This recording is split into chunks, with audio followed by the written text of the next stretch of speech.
1 minute at a time. I was blind, but now I see. Working jobs we hate, so we can buy shit we don't need. Ideas are breakfast. If you had one shot, everything I'd ever read, heard, seen was now organized and available. Now you fucking khakis. Life moves pretty fast. The Biohacking Secret Show. What's up, guys? Got an awesome episode for you today on light. Everything from how to leverage full spectrum sunlight, what to do, what not to do, to how to optimize your work environment and your home to get a deeper, more restful night's sleep so that you wake up in the morning refreshed, so that your natural melatonin production is maximized and you are able to preserve and maintain your body's endogenous, naturally produced antioxidant defenses. We cover cool gear that you could use for light hacking and stuff that takes things further from what I put out a few years ago in the Biohacker's Guide to Upgraded Energy and Focus. And if you get value from the episode, leave us a review anywhere that you listen to podcasts, and share it with your friends and family members. We've seen an increased squeeze from censorship, and that's not going to change anything that we do, nor what we express on the Biohacking Secret Show.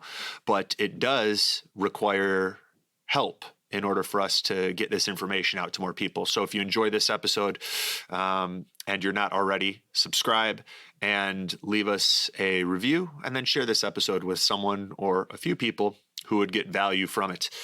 And if you would like to explore potentially becoming a part of our regenerative, community sufficient tribe of like-minded people living in harmony with nature, you can go to biohackercoaching.com. We are going to be picking up land. Basically, what we're doing is currently we have a growing group of investors who want to be a part of this community, and people who recognize the fact that the power grid and municipal water supplies, etc., they're all part of a control mechanism that restricts our freedoms and can potentially put us in a position where our health freedoms are at risk. So if you're not the type of person who wants to walk around wearing a mask all day or have untested poisons injected into your body, like these vaccines that were rushed to market, then you may want to be a part of this community, or even have it as a backup if things get a little weird where you live. So we're going to have an amazing piece of land that we're all going in on. We're going to have spring water on the property. We're going to have our own power produced either through propane, hydroelectric, solar, or a combination thereof. It's going to be a group of people that, as I mentioned, are like-minded, living in harmony with nature, that have each other's backs, people that won't call the police on you, and for not following unconstitutional mandates. We're going to be growing a lot of our own food, and it's going to be amazing. We're looking in the area of Western North Carolina, and a lot of exciting stuff on the horizon. And even more exciting is, for every acre of land that we purchase for our community, we are going to be donating an acre of land back to indigenous people or Native Americans who had that land taken from them. So if we end up getting, a 50 or 100 acre parcel of property for this community, then we're going to be donating an equal amount of acreage back to either the Cherokee Indians who are from that area, or another Native American or indigenous tribe that had it taken from them. So that's kind of going to be a cool thing that we're doing here, and just some added incentive for us to come together, make some power moves, and do some good in the world. The minimum investment for that, as I'd like to include everyone in it, but it's just not realistic. The minimum investment is a $25,000 donation that guarantees a quarter acre and community. It will also set up the infrastructure like roads and making sure that you have fresh spring water, structured water going to your property. And then, you know, a lot of the other incentives that will include, you know, we'll have some fitness facilities and other really exciting stuff. 75K, it gets you a full acre. And then if you want multiple acres, which some people have expressed interest in, you know, you can do the math or we can talk about that. But yeah, you can apply at biohackercoaching.com. Just fill out the short form. Let me know it's about our regenerative community, and we'll have a conversation and see if it's a fit. So with all of that said, and without further ado, please sit back, relax, and enjoy today's conversation with Matt Maruca on the Light Diet. All right, Matt Maruca, welcome to the Biohacking Secret Show. Thanks for having me on, Anthony. I appreciate it. I'm pumped to chat. I'm wearing a pair of your glasses right now from Raw Optics. And we were joking right before we hit record about how far things have come in the past few years. Like the first biohacking event we did in 2016, I got all the guys these plastic Uvex glasses on Amazon that, like, you know, they block blue light, but they also made you look like a total chode. Yeah, and I fully feel that. Here we go. And now you've created these like very stylish, almost, I don't want to say artisanal, but I don't have the vocabulary for, I'm not a super fashionable dude, but they look cool. Artisanal is a good word. Yeah. Yeah. It's something, like I said before, I'm very, very proud of that I've been able to do this. This is the ones I believe the ones you have on are the night lenses, are the more orange reddish ones. And then we also make our day lens. Oh no, you have the day lenses on. It's hard to tell because you got. I got the yellow ones, and then I got a whole bunch of red light in the background here. What model are these? Because I love these ones. So that one's called Wallace, and it's not actually available on our site at the time being, but we have a new version of it coming out in the next couple of weeks. So dude, they're sweet. Yeah. So probably by the time this podcast actually launches, it'll be live. So I've got a lot of natural light actually coming in right here. So normally I won't wear the glasses when I have so much natural light, but for people who want to get an image of the lenses, that's the night lenses. And then we have day lenses you would use again when you're indoors, but you don't have a lot of natural light when you're, you know, getting blasted by all these lights above, which I don't have going on, or like a screen, for example, that isn't getting counterbalanced by more full spectrum sunlight. That's when you would use the day lenses. So it's people always ask, like, you know, what's the difference between the night lenses, day lenses, which one should I get? Basically, the reason people would use those yellow day lenses that you have on is that when you have blue light, and we'll get into all the science here in just a second of why light's so important for health for those who are new to this concept. But basically during the day, when we're out in the sun, the blue light in the sun is very good for our body because it basically activates, you know, our body's growth and metabolism pathways. It activates our circadian rhythm. And the blue, which is when it's isolated by itself, as it is in indoor lights, it's largely isolated. That can be damaging. However, when we have blue light balanced by near infrared light, which is a major component of full spectrum sunlight, it's okay. It's actually balanced out. So the key thing that makes indoor living and indoor lighting bad, and even lighting that's passing through windows, especially newer windows, these windows filter out infrared, near infrared. So even good quality sunlight can be turned into poor quality light through a window. It's really important. So that's when we'd want to be wearing our day lenses. The night lenses are for someone who, after the sun sets, you're exposed to any sort of artificial light, which is everyone today. So you throw the night lenses on, and that's how you're really going to get the biggest melatonin benefits. You're cranking up your melatonin, blocking out all the blue and deep into the green light range. So you're sort of getting if you think of it this way, the one in a punch is the day lenses and the two is the night lenses. The one is protecting you during the day and keeping you from excess blue light and artificial light exposure, eye strain, headaches, increased cortisol levels. The two is furthermore protecting our melatonin secretion after the sun goes down. And so both are important for people. So when people say, which one should I get? If they really only want to get one, I'd say day lenses, because you can wear them day and night. If you wear the night lenses during the day, it could be a little bit much Yeah. on the eyes. It's a little dark, but at night it's totally fine because you're ready to go to sleep. You want it to calm down. So we actually offer a bundle now. So anyone who wants to get both day and night lenses can easily pick them up. So yeah, and I think we have a biohacks discount code with you guys. If any of you guys listen to this conversation, decide you want to pick some up, or, you know, you have some, but you don't wear them because they're, you know, kind of lame looking. Yeah, that'd so be just to kind of rawoptics.com/biohacks. If they go to that link, that'll be applying for people. Sweet.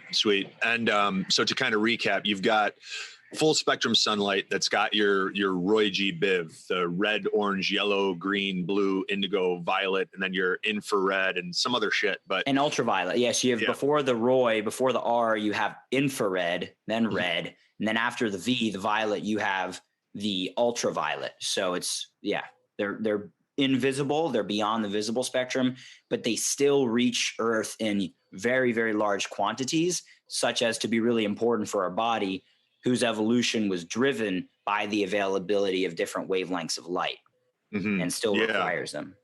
And we're seeing, I mean, everyone's waking up now and kind of coming out of this a lot of the misinformation that had people believing that they needed to slather themselves with like cancer laden sunscreens and stay out of the sun. And now we're kind of like, whoa, all right, people are winning the Nobel Prize for their research in circadian biology and the recognition of the fact that like our cells are like little clocks and evolved alongside this giant, you know, ball of light in the sky. And what you're saying is the artificial lights that are mostly blue, especially the like high efficiency bulbs, can actually throw us off because they don't come with the other spectrums that balance out the blue that you get like if you're out in the sunlight. Yeah, there's two major risks that people really need to know about. And again, that's sort of like the daytime risk and the nighttime risk of artificial light. And there's really a third risk, which is just the lack of sunlight. So you said it really well. I mean, obviously, you know what you're talking about. And a friend of mine, I forget who it was, but he said, you should really talk with Anthony because he really knows what he's talking about. You guys would have a great conversation. So I was super stoked that we made it happen. Basically, you put it perfectly. I mean, if you imagine the sun spinning around the earth. Well, in reality, it's the earth spinning around itself and it looks like the sun's rising and setting, right? But we're spinning around ourselves in and out of our own shadow on earth here. And so not only is the light of the sun powering our biology, so it's actually provided the fuel, the energy, what one could think of as the push to actually allow life to evolve to higher levels of complexity. But at the same time, beyond the push, it's provided the timing in order for our systems to work properly. Or another way to say that is that in order for us to take advantage of that energy of sun, we created timekeeping systems to manage, you know, the light of the sun. An interesting thought that I actually had when I was at this, you know, week-long Joe Dispenza retreat regarding time was, if the sun always stayed at the same place in the sky, what would time be? You know, in other words, we already supposedly live in this eternal present moment, right? The sun moves and everything. So to me, time is more, it's less what we think of, or at least what I've thought of time as, and it's more something that we could better refer to as position. Like as our position changes, we keep track of that with these numbers on an ongoing basis. But it's like this eternal present. The only thing that's changing is position. But anyway,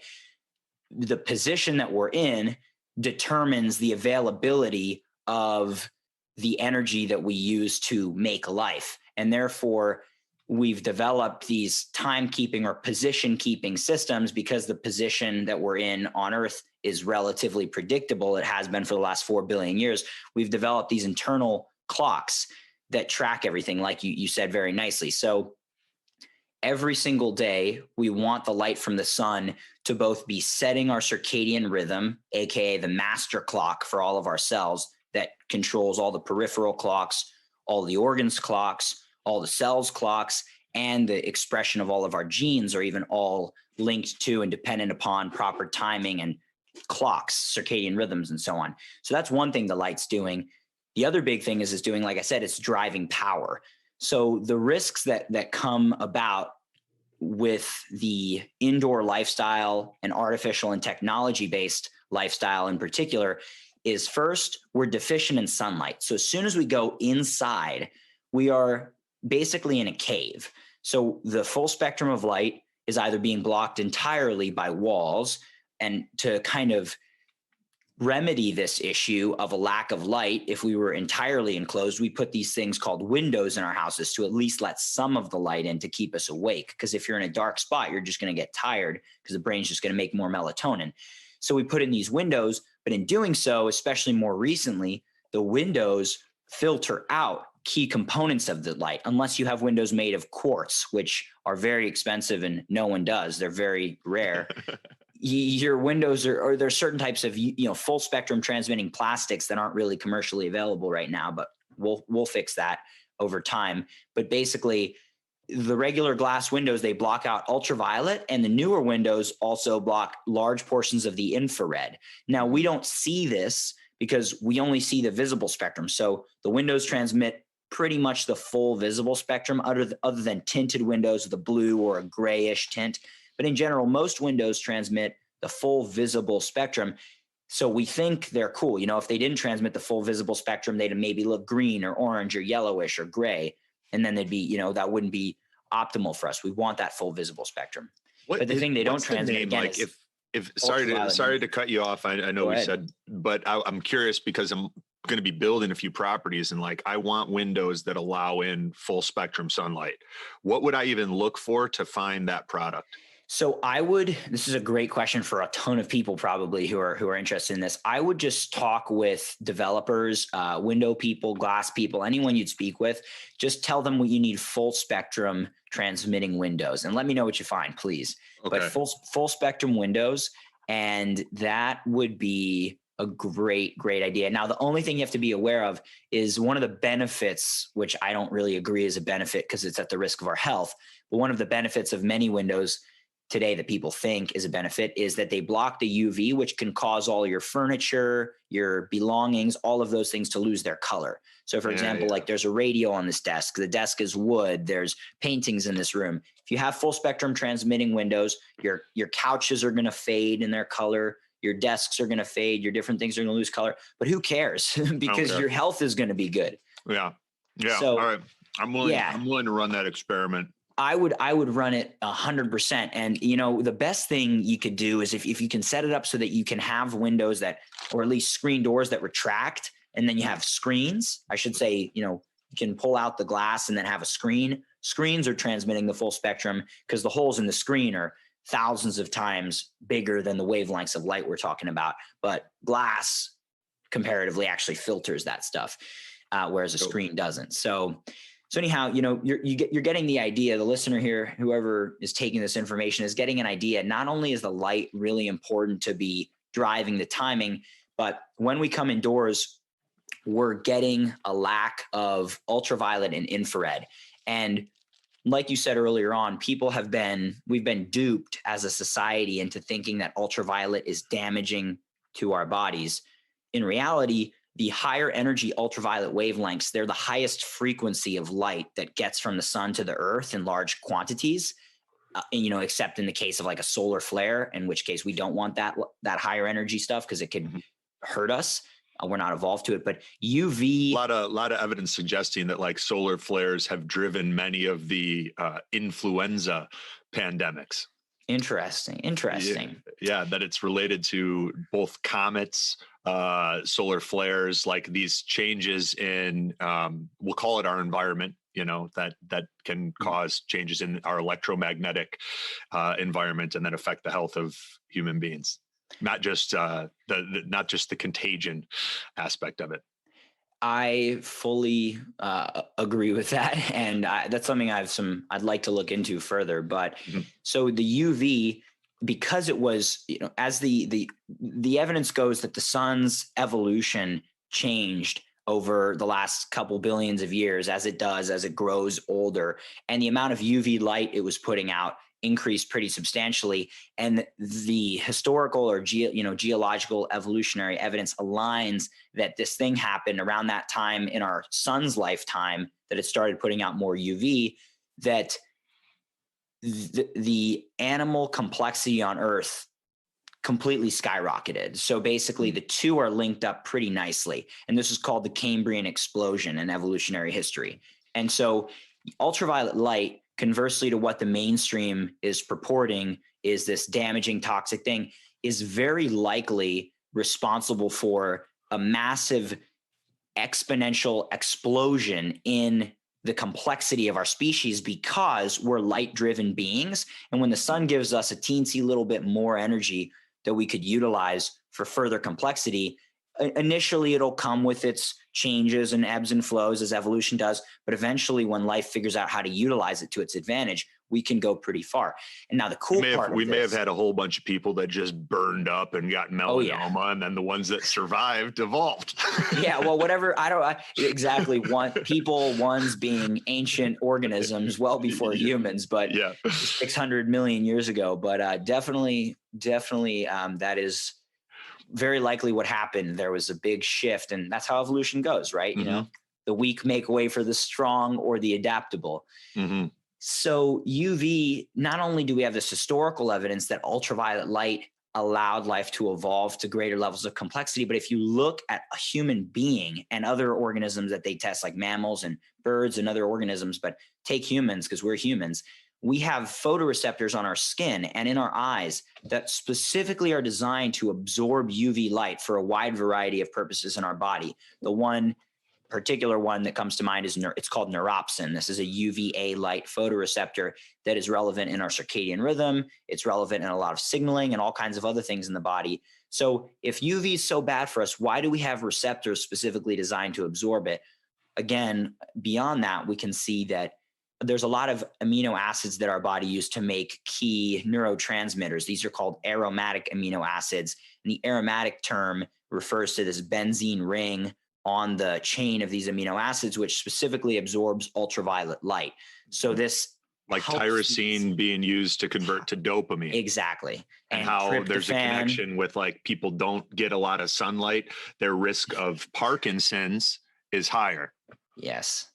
And tryptophan, this is a huge one, tryptophan being converted into serotonin and then into melatonin. So the production of melatonin, which people think of as the hormone of darkness and of nighttime and sleep, requires daytime sunlight exposure, just like everything else in our body, which is controlled by our circadian rhythm and by the different frequencies of light. But even, again, Dr. Joe Dispenza, who's big expert on these brain chemistry, hormones, and neurotransmitters, he's talking all about how Sarah wakes you up in the morning when you're exposed to light, and Mel puts you to bed at night. Sarah and Mel, serotonin, melatonin. So this is nothing fringe or nothing crazy. This is some very common science. It's becoming common.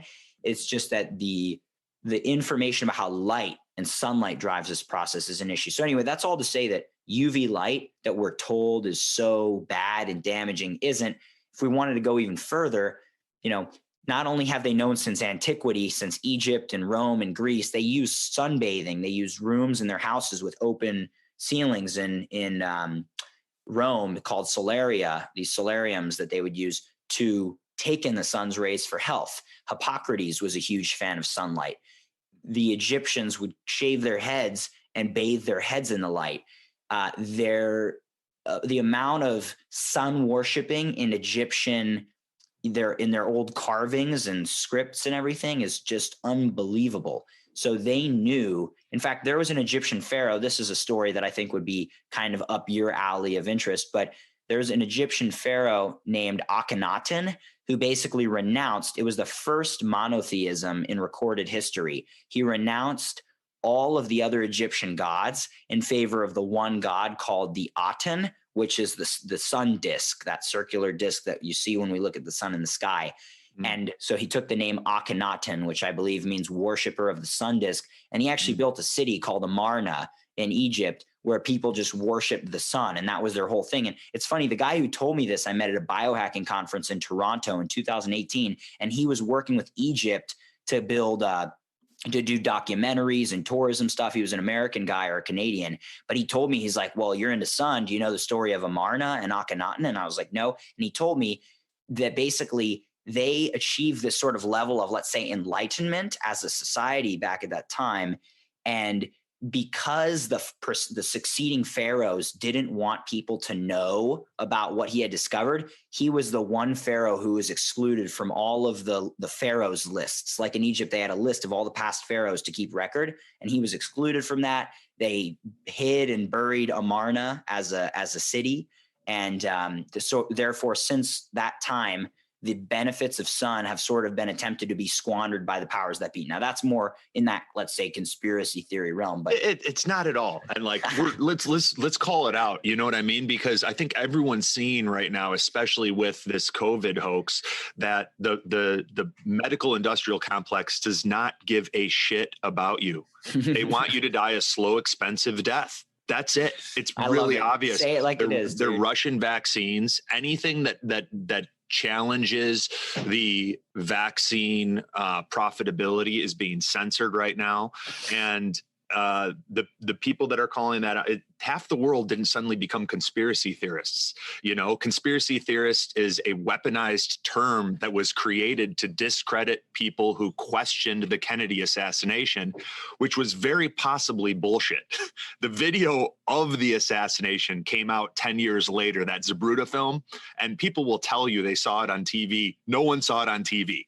They saw the film that came out 10 years later, and our brains play tricks on us. So we need to kind of recognize some of these weaponized words and things that are used to control people and make other people that challenge the status quo, that think critically and investigate, you know, stuff that doesn't make sense. Things that have been used to discredit those people. Oftentimes, anyway, I don't know. I just want to. No, I appreciate you calling that out, because truly, I say that. You know, it's funny that I have this sort of ingrainment in my head that I feel like I need to actually somehow protect myself by saying that what I'm sharing is a quote unquote conspiracy theory. But in reality, it's like, this isn't something that I just read on some random website on the internet. This is from a guy who's literally worked with the Egyptian tourism board for decades and has studied Egypt so extensively and has studied all these sorts of different things, where he actually was speaking from a place of pretty serious knowledge about this fact. So anyhow, the benefits of sunlight are being hidden from us as a species. And, you know, this is all sort of to that point of, and this is something usually, you know, the host is really curious about on many podcasts I do. So I'm glad we're just getting into it, why UV light isn't so damaging. You know, since antiquity, I was saying they have used it for benefits, like a lot of different benefits. And every chief god in every society pretty much was the god of the sun or the god of the sky, you know, Zeus, Apollo, Ra, and many, many others. So these ancient peoples who were attempting to reckon with the forces of nature as best they could to ensure their survival via these concepts of these gods, the sun was always the most powerful. So it serves to, to at least beg the question, why was the sun the most important thing since all of time? And, you know, people will intuitively answer, well, because the sun's responsible for life on Earth, or because without the sun, life couldn't exist. The Earth would be a frozen tundra. The Earth wouldn't even exist if it weren't for the sun in certain ways. It might not, at least, or it would just be maybe off and it's in the middle of the cosmos somewhere. But we people know this, but they don't, somehow at the same time, they buy into this, you know, logical fallacy that the sun is bad for us. And that is a huge issue. So to further it, you know, in 1903, there's a guy named Niels Finsen who won the Nobel Prize for using light to heal people with tuberculosis of the skin, lupus vulgaris. And inspired by this guy, going into the 20s and 30s in World War I and so on, they used heliotherapy clinics all around Europe, and the Germans used it during World War I, especially to heal the wounds of soldiers and help them heal more quickly. So, and there were facilities with thousands of beds that people would go when they were like out of options. Typically they were at elevation, and they would just pull these beds out into the sun and they were incredibly effective. Yes, they were. They were able to heal a lot of different things. So that's a lot of historical evidence. We've obviously talked a little bit about too what UV light's actually doing in our body with these aromatic amino acids making neurotransmitters, and with another thing we didn't discuss is vitamin D and the importance of vitamin D. I mean, when we're talking about viruses, let's not even get too deep down that rabbit hole. But basically, vitamin D is essential to turn on our immune system and keep it functioning. It's essential for our bones to function properly and grow and be developed. It's essential for a huge variety of metabolic processes beyond these. And many people's vitamin Ds most people don't have enough vitamin D, and taking the supplement doesn't do the same thing as the sun does, not only because the vitamin D isn't created in the same way and it isn't necessarily the same form, but also you're not getting all of the other benefits. So, you take a bunch of vitamin D, okay, your blood levels go up when you do a blood draw, but yet you haven't actually done the work. It'd be kind of like going out and getting just the first thing that comes to mind, getting a certificate for, some kind of degree or training that you and holding that and saying, oh, well, I have this certificate without having done any of the work to actually get it, but yet saying, oh, I hold this in my hand, so therefore I have a bachelor's or a master's or a PhD. It's really kind of like what taking a supplement of vitamin D does. Oh, my levels are up in my blood. Yeah, it doesn't really matter because you haven't gotten all the other effects of the sun and the vitamin D created correctly. I'm going to add another layer to that. This was brought to my attention recently, and I kind of dug into it. So cholecalciferol, which is the ingredient that's used as when vitamin D is taken as a supplement form, is one of the main ingredients in rat poison. Additionally, I did a little bit of digging beyond that. So I confirmed that is true. Then found out it is also poisonous to mice. And your first reaction is like, oh, well, those are rats, not humans. That cholecalciferol, vitamin D in supplement form, is also poisonous to cats, also poisonous to dogs. Wow. So interesting to think about, like, if you're looking for a shortcut just to take it in supplement form, look, I'm not making any claims here, but for me, that I was already a big proponent of getting it from the sun, and now even more so. Yeah, well, exactly. I mean, even if someone wants to take their vitamin D, their supplement's great. You'll boost up the level in your blood, but it's not doing much for you. But you're still, if you're not getting sun, you're still deficient. For someone who wants to buy into that, which I don't recommend, you're going to be deficient in hundreds, really thousands of other things that the light is doing in our body that are far beyond the realm of vitamin D. So getting back to sort of what I was saying about the risks of, the indoor modern lifestyle, one, starting with just being indoors behind windows and behind walls, you're not getting that ultraviolet. You're also not getting the infrared. And basically red and infrared, near infrared, far infrared, these are now being used in red light therapy devices like the one you had on, because they have such important benefits on our mitochondria. And if you isolate them, they can have a boosting effect on our mitochondrial function, on our cellular health, and so on. However, the light put off of one of these devices, even the best bulbs like Sauna Space, which are pretty full spectrum infrared bulbs, still doesn't compare to the level of infrared in especially strong summer sunlight. So, these are things that the Finnish and the Swedish and, so on the Scandinavians would use in the winter to supplement the lack of sun. But anyone who is really, especially in the older times, but even today in those northern countries, when the sun comes out, they go outside, and the healthy ones of them get nice tans. I've seen a lot of like older people in Norway and so on in Scandinavia, they get really tan. You'd be shocked because of how pale their skin is in the winter, but they get nice tans. And they said their parent, I've talked to friends up there, and they say their parents always kind of force them out in the summer. That's the tradition, so that they can get the sun, get their vitamin D. They appreciate the sun so much because it's so cold and dark for so long up there.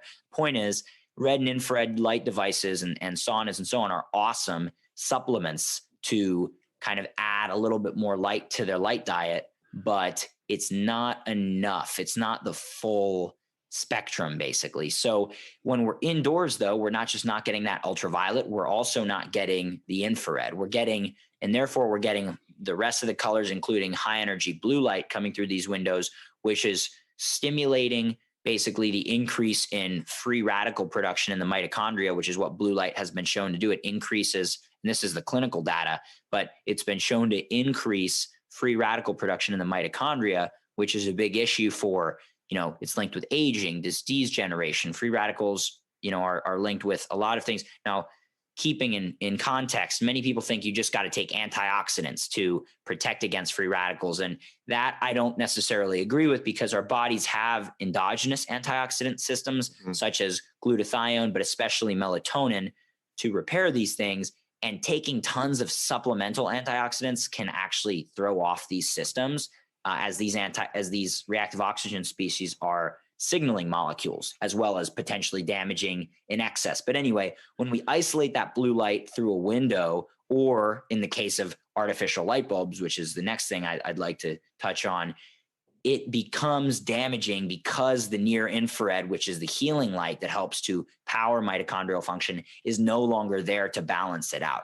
So again, when you have blue and near infrared, it's great, and that's the sun. But when you have blue without near infrared, which is any light coming through a window in general, or any modern artificial light bulb besides halogen and incandescent bulbs. But the ones most people are using, the fluorescence and the LEDs, which are screens as well.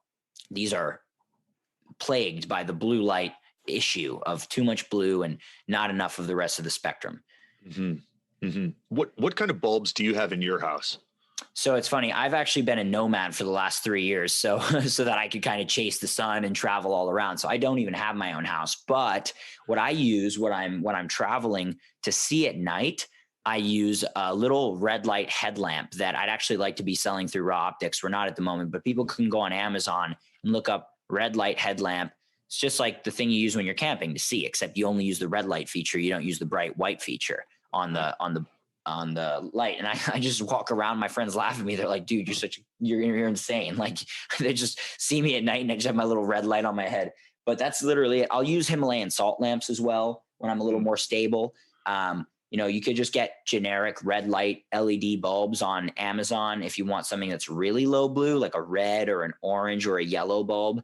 You could get those. And again, LEDs are usually really bad because of the blue light component. If you get one that's just red, it's significantly less bad. There's the issue of flicker there as well. So what I would really recommend now for people who have their own place, there's basically these things called 12 volt halogen lamps. And these are the most sort of full spectrum bulbs that are, I guess, best to say, the least damaging bulbs for our health. They're lower in blue, higher in red and infrared, almost like a kind of like a sauna bulb, except not nearly as hot, not designed to be a sauna. Just they're more full in their spectrum in that sense. They have the visible colors too, whereas a sauna space bulb doesn't, but it's not supposed to. That's not what it's for.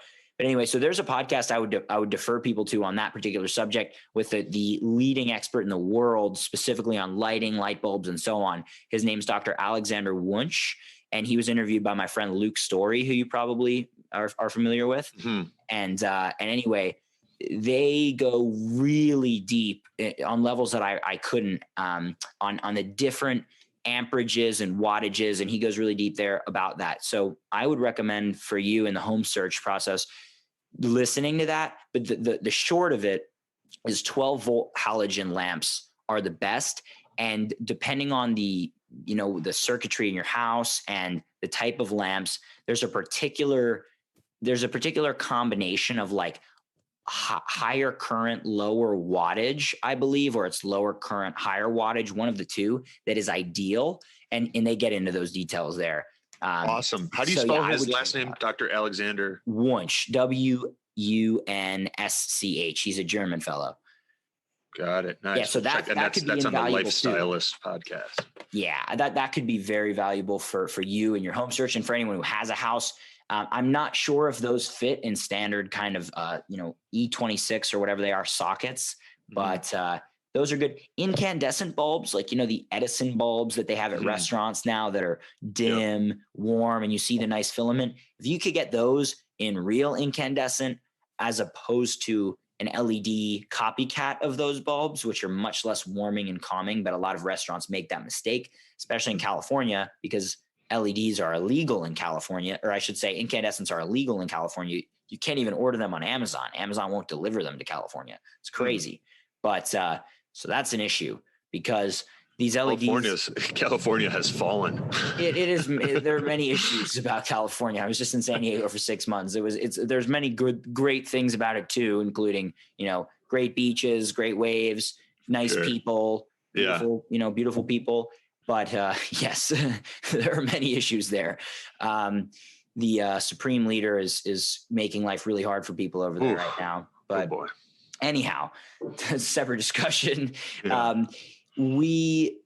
People just really ought to be aware, and it's just not commonly known that these lights are tremendously deleterious to our health. And so if you can do anything that's more on the halogen or the halogen or incandescent side of the spectrum, great. But this is my chief best recommendation is build the house or, have a house that has a lot of natural sunlight, attempt to get windows that transmit the full spectrum. And I would recommend not using any artificial lights during the day because you don't really need them if you have a lot of natural light coming in. And secondly, don't use any artificial lights at night if you don't have to. Use either fireplaces, candle lights, and if you really want bulbs and you don't want to go through a gajillion candles, which will happen if you're only using candles, you can do something like that where you get red or orange or yellow lights that are LED or focusing on those more full spectrum halogen lights. But even those have some blue. So at night, I would, for example, do something like getting an incandescent red coated light or an LED red coated light, and then having a bunch of lamps all around the place and turning those on. But personally, I wouldn't go to that direction. I would just get some Himalayan salt lamps and light a bunch of candles and incense and essential oil diffusers. And that's kind of more my opinion. This episode of the Biohacking Secrets Show is brought to you by Veritas Farms and their full line of CBD products, CBD standing for cannabidiol. Now, we are real excited about this partnership because Veritas means truth in Latin, and we are big believers in bringing you guys the truth, not just through this podcast, but by making sure that any products that we share or that we bring on as sponsors are products that we personally use, believe in, and endorse ourselves. And that is the case with Veritas Farms and their full line of CBD products. The reason that they're so great, they are full spectrum hemp products, meaning that they have all of the beneficial phytonutrients that you get in a quality CBD product. 99% of the CBD products on the market are CBD isolate, and they're just being resold, meaning they're coming from a few small manufacturers. They've only got one tiny part of all of the important phytonutrients that you need to get the benefits you want from a CBD product, and they're just a bunch of different companies reselling them. Veritas Farms is vertically integrated, meaning they own the farm. They ensure that there are no pesticides being added. It's organic, and then they control the entire process from harvesting to extraction until that product ends up at your door. That's what I love it. It's kind of like farm to table, but for CBD. And the benefits that I've noticed, my sleep is better. I feel like I get a deeper, more restful night's sleep. I'm less stressed. I never have periods of anxiety. I feel calm and focused throughout the day. And it even decreases inflammation when I have flights or other things where inflammation is an inevitable part of life. You take a little extra CBD and it can be very helpful for stress, anxiety, sleep, and that inflammation. So if you guys want to check it out, we've arranged a 15% discount for you guys. To get that, you can go to theveritasfarms.com/biohacks. I'll spell it out. THEVERITASFARMS.com/BIOHACKS to save 15%. Check out the Veritas Farms CBD. You guys are going to absolutely love it. I've got the EMR Tech Fire Wave here that I'll use for light. And then, I've had sunlights and Edison bulbs. The Edison bulbs burn out kind of quick, but definitely a softer, more warm feel. Like you can tell a difference. I mean, I remember even going into like stores with my mom as a kid and feeling like like how much I disliked those fluorescent bulbs, and like they made my skin look weird. And I didn't even like being under them. I remember hiding in Marshalls, like under the clothes. Yeah. Because exactly. I was like, these lights are terrible. That's the thing is, people just, if people take away one thing, do not use any cool lighting ever. Cool fluorescent bulbs or cool LEDs. Like, and I hate to say this, but even warm LEDs and warm fluorescents are way less bad than the cool ones. Cool meaning it's more of that bright white as opposed to a bit more of a warm yellow. Personally, though, I would not use either ever. I would stick to, if you're going to use an LED ever, there's, we're probably going to be developing not too far down the road, low flicker LED bulbs that have, red or orange, yellow color, and or incandescent bulbs that have a similar effect. But for now, in the meantime, there are lots of options out there, and people should just stick with the warmer lights. So during the day now, there's that risk of not getting enough sun. That's 1. 2 and 3 are, when you're indoors during the day getting artificial light, it's that exact concept we've already broken down of too much blue, not enough near infrared. So the artificial lights during the day, that's why our day lenses are this deep yellow color. They block approximately 98% of the blue, just letting in just a tiny bit to sort of allow us to have a little bit more color perception and keeping us a little bit awake. And they still let in the green light, which activates our wakefulness systems, but significantly less so than blue. So that way, when you're indoors, you're getting protected during the day. Now at night, the reason our night lenses are so much darker, they're more of that deep red, orange color. They are blocking the vast majority of the green and all of the blue as well. And so that is just what I recommend for people is putting those on after sundown.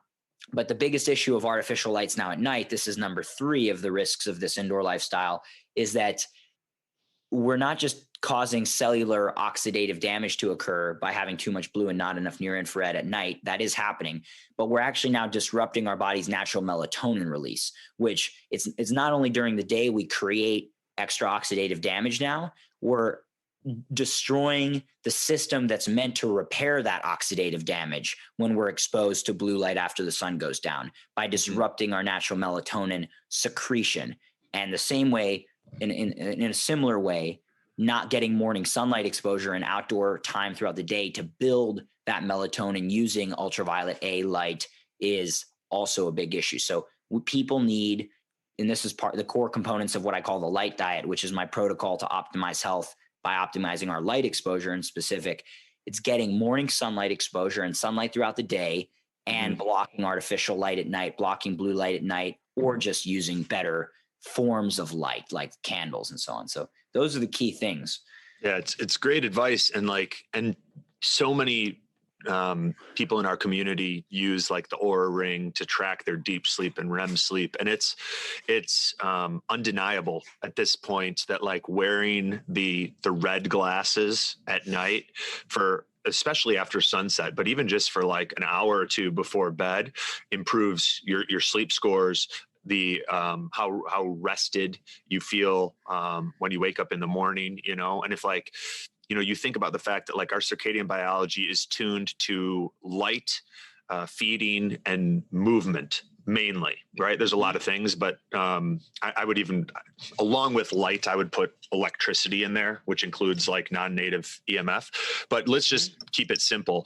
If you're getting a lot of natural sunlight during the day, especially to your eyes, not just through a window like we've talked about, but like it could be as simple as you have your morning cup of coffee and you get outside on your porch, or even better with your feet, bare feet in the grass, and you look toward the sun, have your chair or whatever facing the sun, right? And any opportunities, if you're someone that works in an office job, for those that like still have that going on in their life, get outside, have your lunch outside, and get some more sun to your eyes. Then like our body's incredibly sophisticated where it can kind of tell based on the combination of the light frequencies that are coming from the sun, what time of day it is, and tune your cells to that.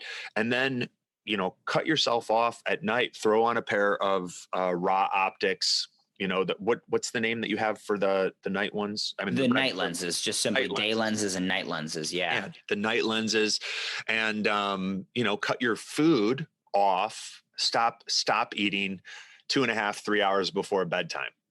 Because that can really jack up your sleep too. And like, if you just do those things, you're going to see an improvement. And there's probably one aspect there that you haven't integrated, and it can dramatically improve your sleep, your hormonal health, your circadian biology, and your longevity. Yeah. I mean, it's very well put, Anthony. It's so interesting that the data is out about circadian rhythms. I mean, the Nobel Prize, like you said, was, I believe, in 2016 in medicine, was for the basically elucidation of just how the circadian mechanism works. It was in fruit flies, but still it basically applies to all living organisms as far as we know.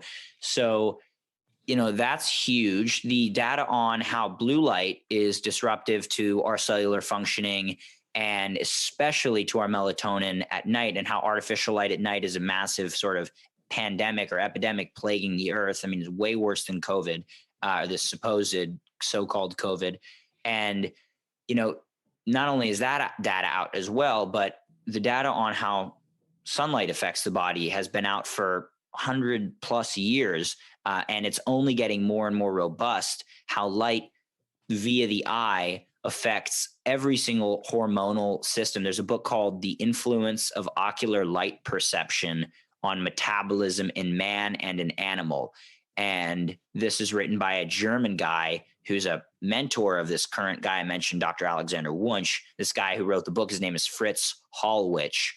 And he basically describes very well how the light, he shows all these experiments of his predecessors and his, that there's this non-visual circuitry in the brain coming from the eye that isn't creating images, but the light coming through the eye is controlling our circadian rhythm. It's controlling our hormonal centers. It's controlling every single organ and gland essentially in the body.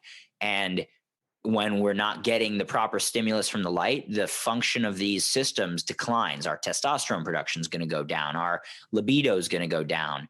Our appetite is going to be altered. Our excretion is going to be altered. I mean, this is like the 60s and 70s and 80s. This work was being written about in Germany and Russia and so on.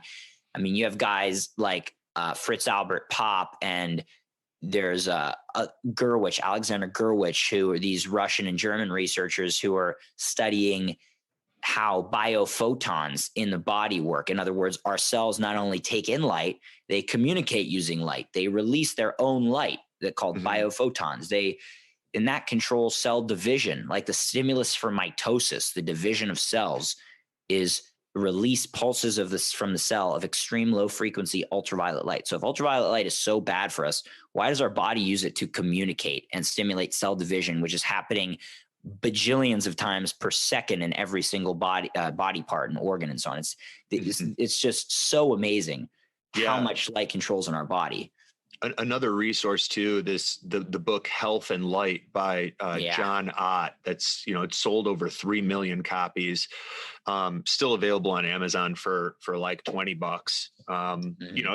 If there's anyone listening that still doubts the well, it's great to learn more. I recommend everyone read those books. Yeah, exactly. And then the further you go down the rabbit hole, you start recognizing that light really is a form of electricity, and there's sort of a bell curve with this stuff depending on the frequency and the exposure, but what I want to ask you about is, let's talk about porphyrins for a second, because I think it's something that is incredibly important for understanding like circadian biology and energy production. And we spend a lot of time talking about like proteins, carbohydrates, fats, and no one's really talking about porphyrins at all.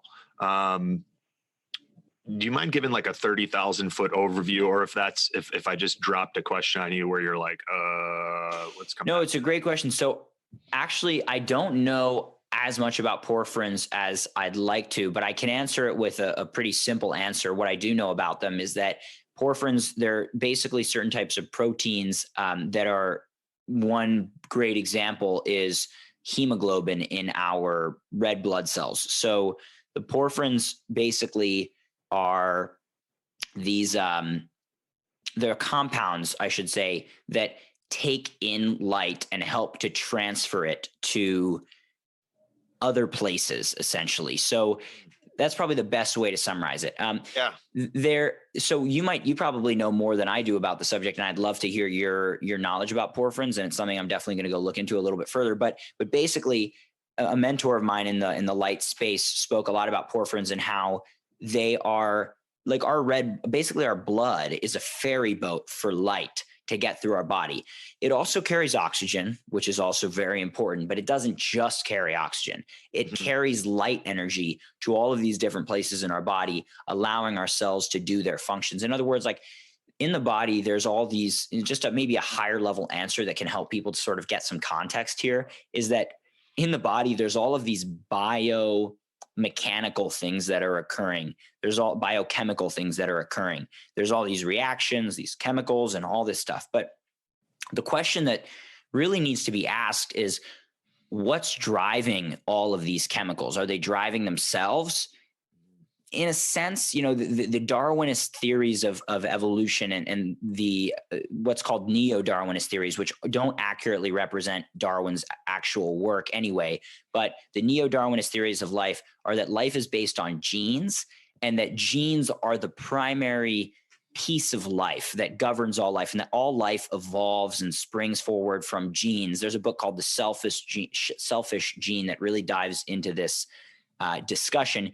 But that theory has been sort of really disproven over and over again. In other words, life isn't all about our genes. Life is. I loved that book. I read it I don't know, call it 20 years ago. I may have even read it twice. And then you find out a lot of it's actually nonsense. Yeah. I mean, but I loved it at the time. Great writing for sure. But basically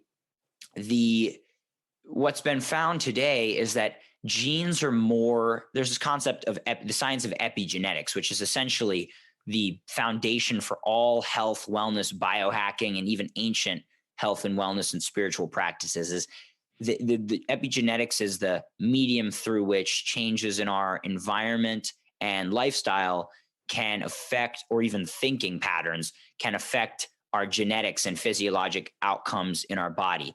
And so that takes this genetic paradigm from, it's all about the gene to it's actually all about the environment. And the cool part is the mediator of epigenetics, as epigenetics is the mediator of all these changes we observe in our physiological expressions and life and so on, and our disease states or lack of disease states and health and energy or not energy. You know what I mean?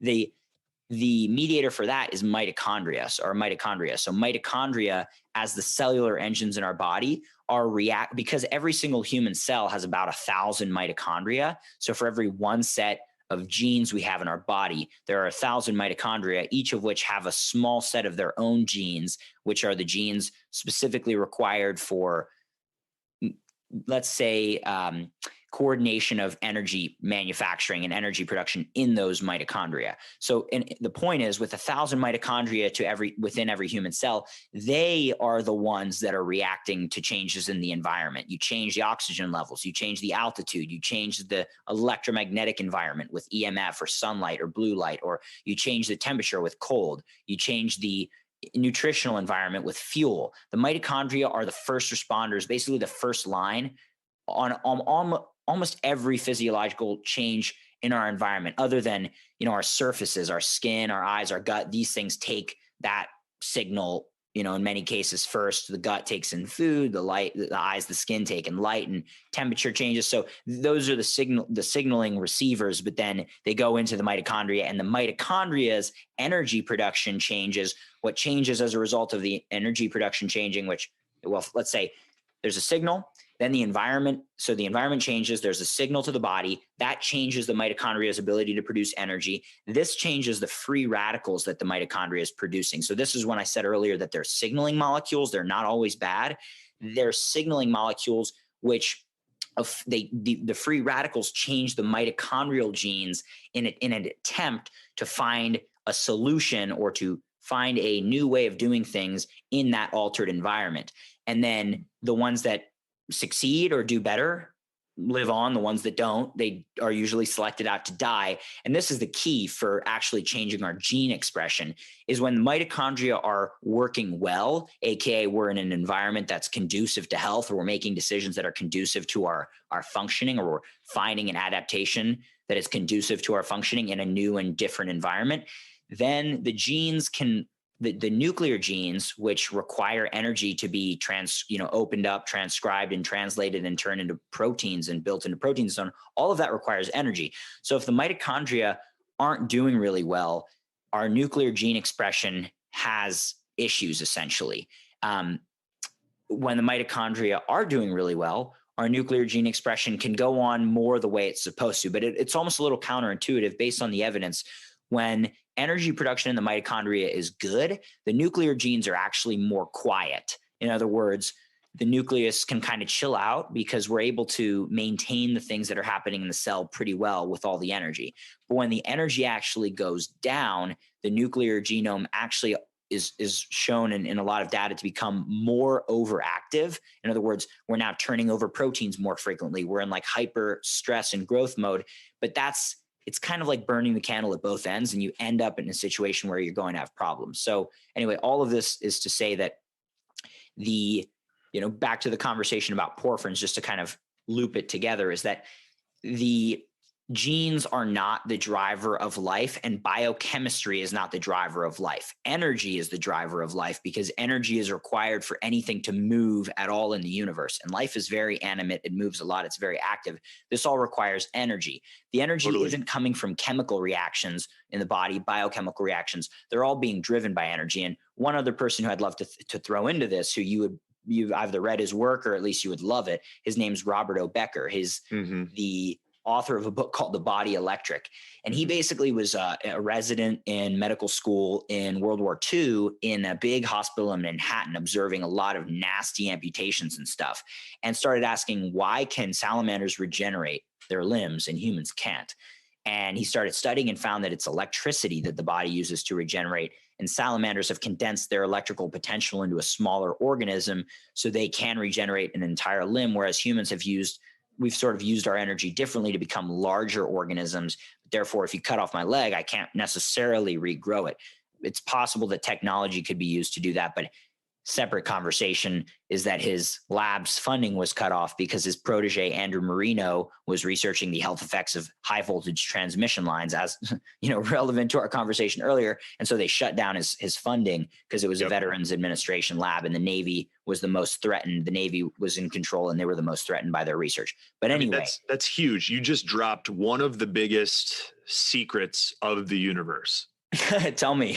It is that we are not biochemical beings. We're bioelectric beings. And life is driven by electricity. And there's a specific reason that this is suppressed information.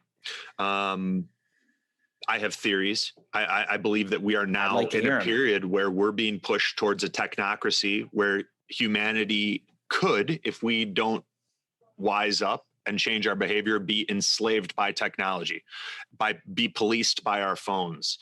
And the infrastructure, in order to make that possible, are all these 5G towers, higher powered devices, Wi-Fi, smart meters, etc. And so it is critical for some of the parasite class. Some people call them the ruling elite. I refer to them as the parasite class, for them to suppress the information about the ill health effects of surrounding us with electricity and non-native electromagnetic fields, and to have people believing that we are this essentially capsule of biochemical reactions. There's so many well-meaning doctors that got into this to help people, and they've been indoctrinated and misled. And I think if you're not actively learning and taking, using critical thinking, discernment, and your intuition to determine, is this true or is this BS? Does this really make sense? Does this check out? Does this line up with my life experience? You're going to get left behind as humanity sort of ascends to this new earth. But yeah. So I fully agree. And it's such an important point that I almost glaze over because it's so ingrained in my head, but it's true. And so Becker found that, this is a simple question is if every single cell in the body has the same set of genes, which they do, the same 23 chromosomes, essentially, except the cells that don't contain a nucleus, which are like red blood cells, for example. But every cell that has genes has the same 23 chromosomes and all the same genes contained in the cell. So how do certain cells know to turn on and off certain genes and become that type of cell versus becoming another type of cell? And where in the body, how do they know to do that in the exact right parts of the body? And the reason they know it is because there's a governing electromagnetic field, which some would refer to as our aura, essentially. But it is this field around our body that it is both the director of our body and it is sort of the result of our body. But that is what governs the entire process of our functioning in our cells. And that is, it's interesting, in conception where you have a sperm and an egg cell meet, you also have the energy, the chi of the parents kind of coming together. And it's both, it's sort of like I described it before as a stimulus and a response type of thing where these sperm and egg meet and that sets off, there's actually images of what happens. There's a big explosion of light that occurs when a sperm and an egg cell meet. And that energy field is what sort of sets the expression of these genes, and then in motion, and the genes combine and they start creating structures and expanding.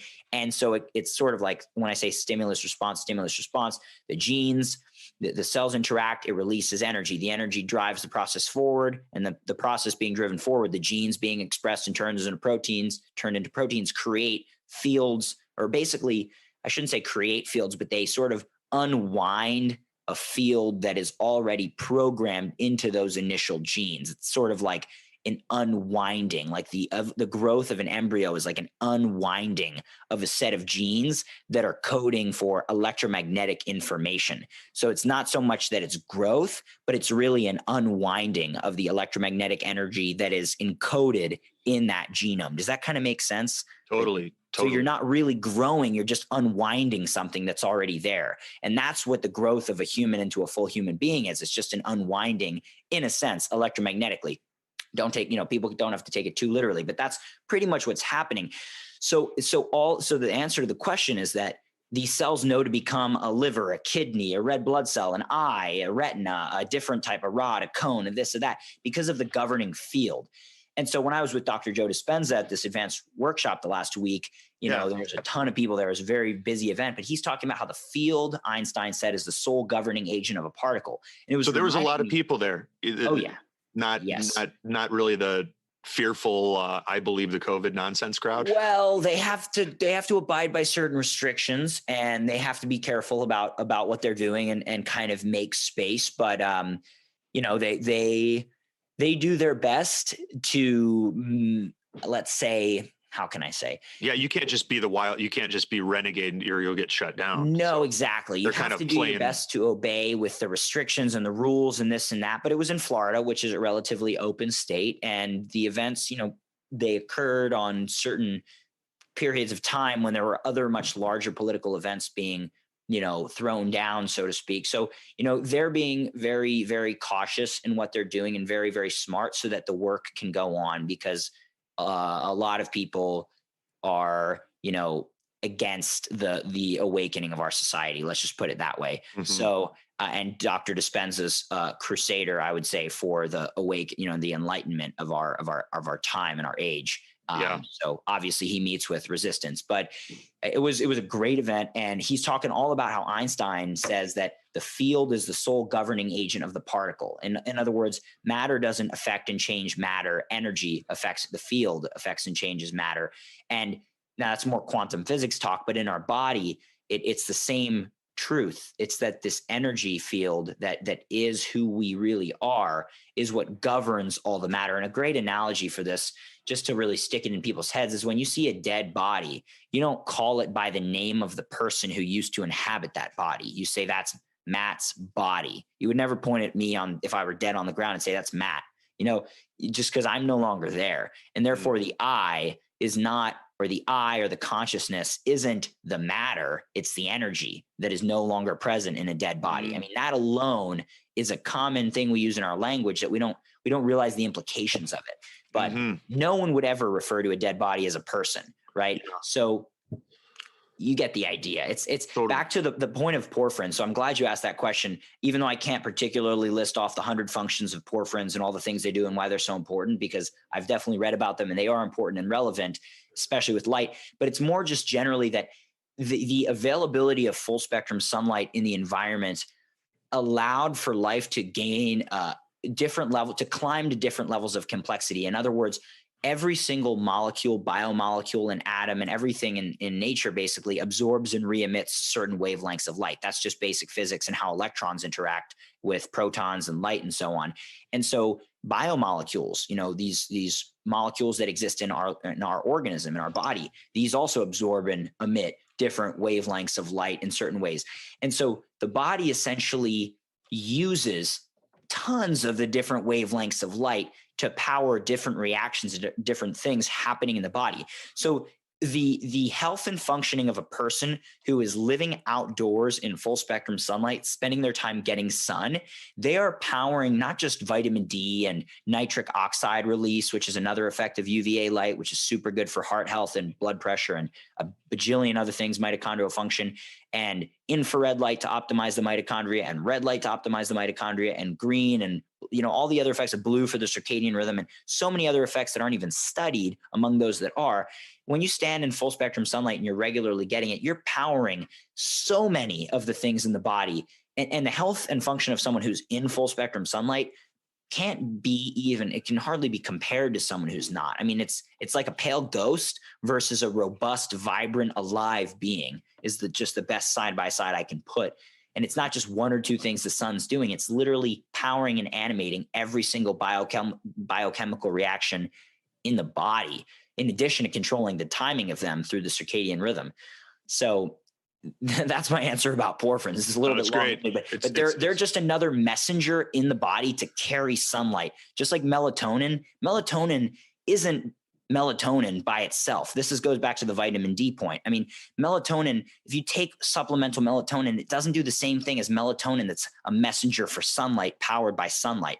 That's what all these chemicals and things in the body really are. They're messengers to help our body take light and information from the environment and let it do physiological things in the body. So melatonin is just a messenger to take sunlight energy and help it to stimulate and restore our cells. And so is vitamin D, and so are these porphyrins. Yep. Anywhere that you find electrons moving and being exchanged in plants and animals, you find porphyrins.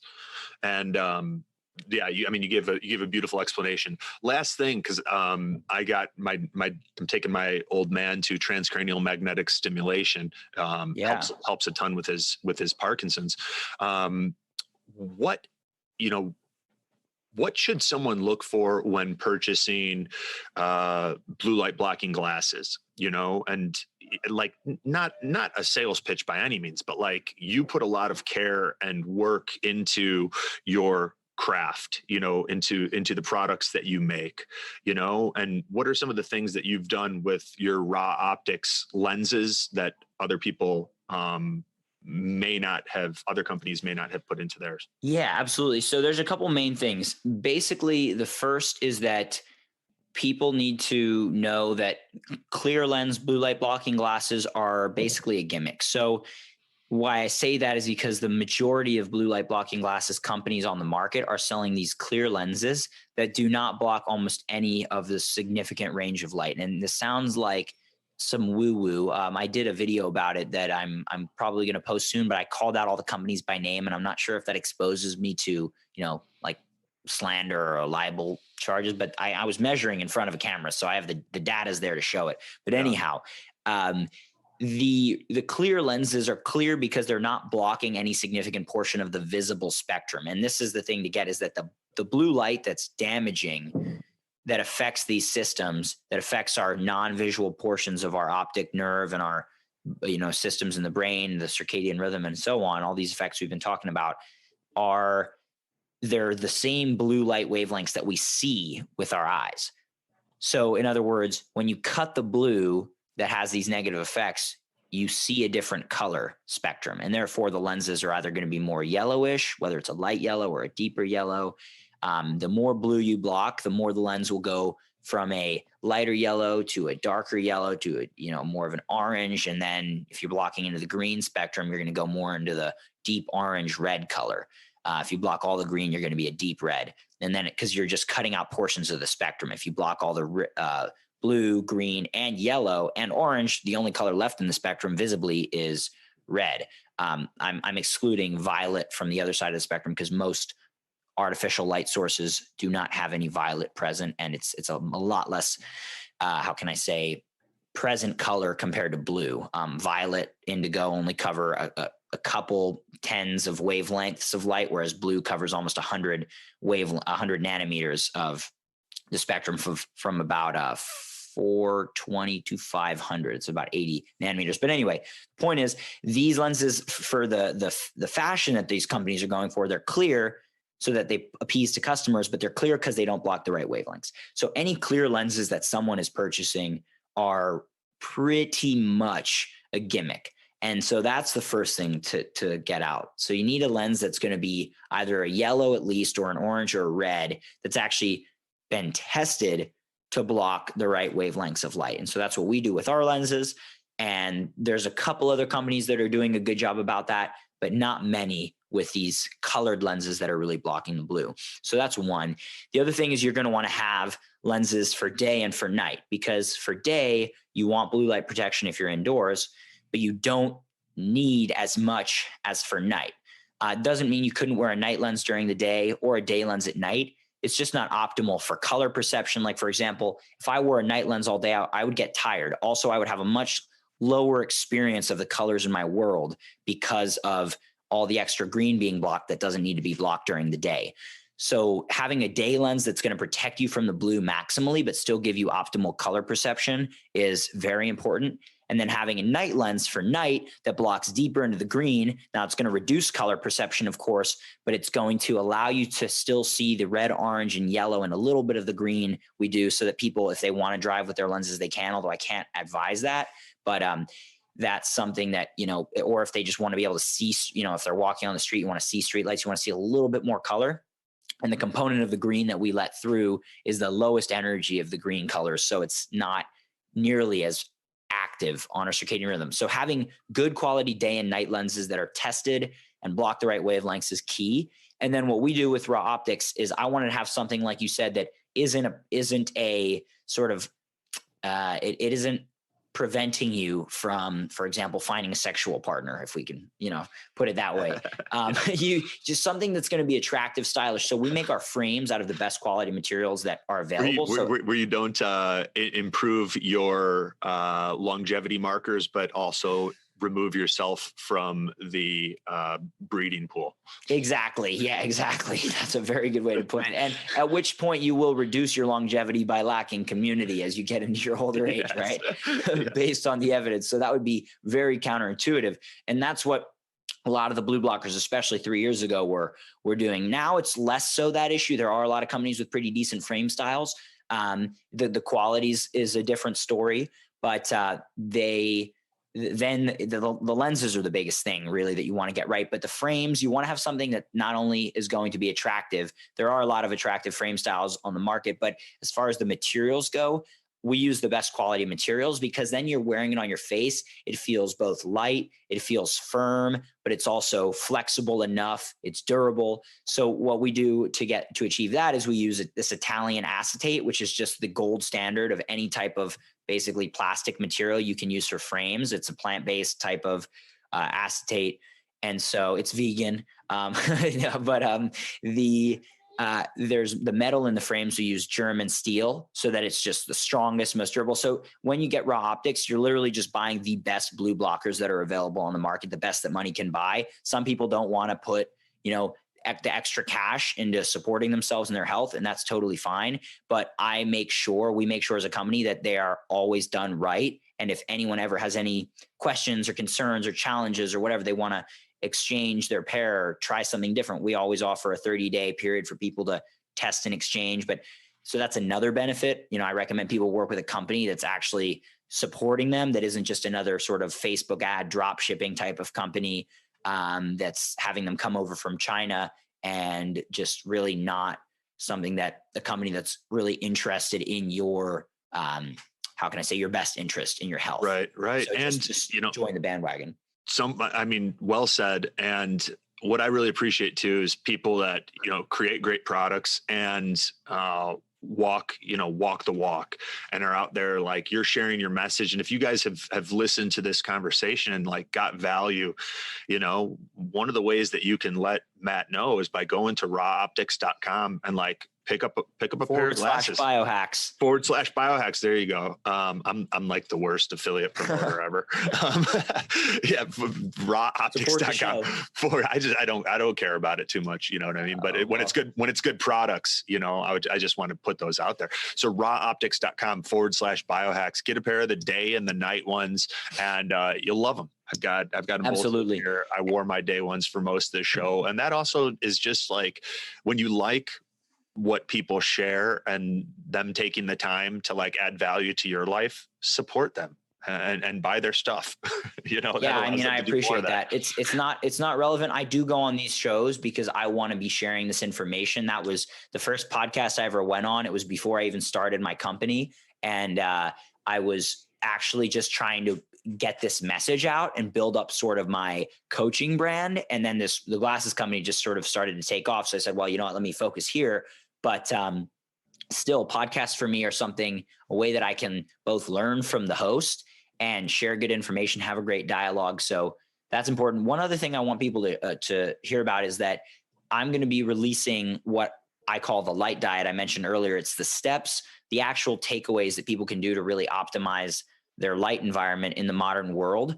And we talked about the three of the core steps, which is, after the sun goes down, watching the sunset, wearing your blue blockers, and then going to sleep pretty early, and not eating a lot of food within 3 to 4 hours of bed, so you can be in a more fasted state and really repair your cells.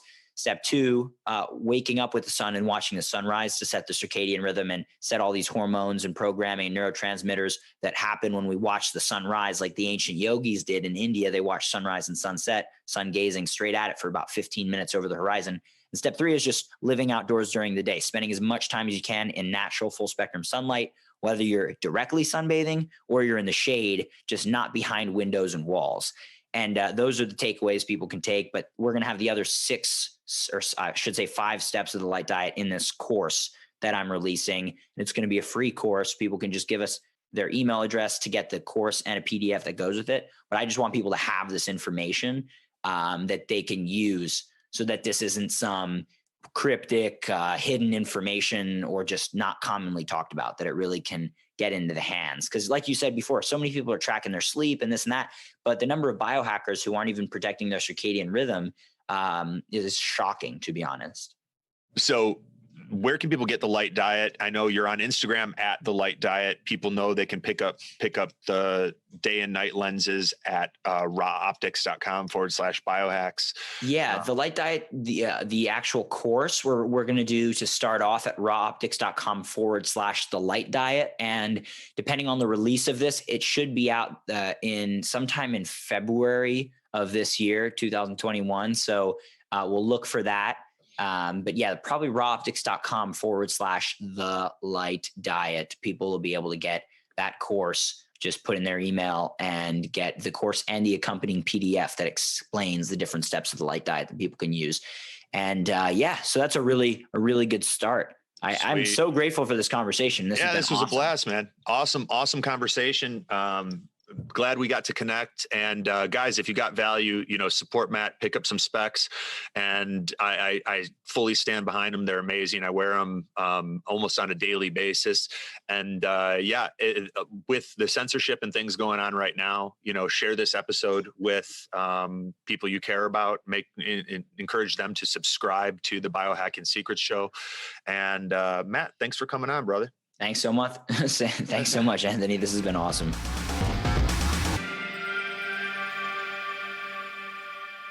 What's up, guys? Anthony here, and thank you so much for listening to this episode of the Biohacking Secrets Show. One of my favorite things to do is helping men and women like you feel what it's like with the body you've always wanted and all-day energy that starts the moment you wake up and doesn't quit. Over the past decade, we've created a proprietary health assessment that helps me to identify the unique toxicities and deficiencies that may be holding you back from the life that you deserve. And what we've discovered in doing this with now thousands of CEOs, executives, professional athletes, businessmen, Hollywood celebrities, and entrepreneurs is that there's always room for improvement and optimization. Whether you're already performing at a high level or you have that feeling inside your heart that you're capable of more, the single fastest way to unlock your potential is to upgrade your mind and your body. And there's no program on earth that does that faster or to a greater magnitude than our one-on-one consulting program at www.biohackingsecrets.com/coaching. We start with our proprietary health assessment that screens you for vitamin deficiencies like A, D, magnesium, iron, etc., high cholesterol and heart disease, high blood pressure, digestive disorders, hidden infections like Lyme, Epstein-Barr, parasites, SIBO, Candida, and more that can just drain your energy in the background, especially if you don't know about them. Anxiety, depression, and cognitive disorders, autoimmune disease, adrenal fatigue, thyroid issues, mold toxicity, heavy metals, environmental toxins, and other genetic risk factors like MTHFR, APOE status, your glutathione production, and many more. We even recommend the specific tests that I use with my one-on-one clients if they're relevant for you in figuring out your biological age and identifying those key areas and opportunities that can take your life to the next level. From there, we create a customized game plan along with a personalized supplement protocol to help you optimize your weight and energy at the cellular level. And for our platinum clients, we even include a personalized workshop with me in Delray Beach, Florida. Most of the year, this program's full with a waiting list, but we just had a couple spots open up and I wanted to offer them to the listeners of the Biohacking Secrets Show first. So if you're interested in seeing what it might look like for us to work together, head over to www.biohackingsecrets.com/coaching. That's www.biohackingsecrets.com/COACHING and fill out the short application form. If you're pre-approved, you'll be given the opportunity to book a time to connect with someone on our team and see if it's a fit. Thank you so much for being a part of this community, and I look forward to potentially going on this journey together.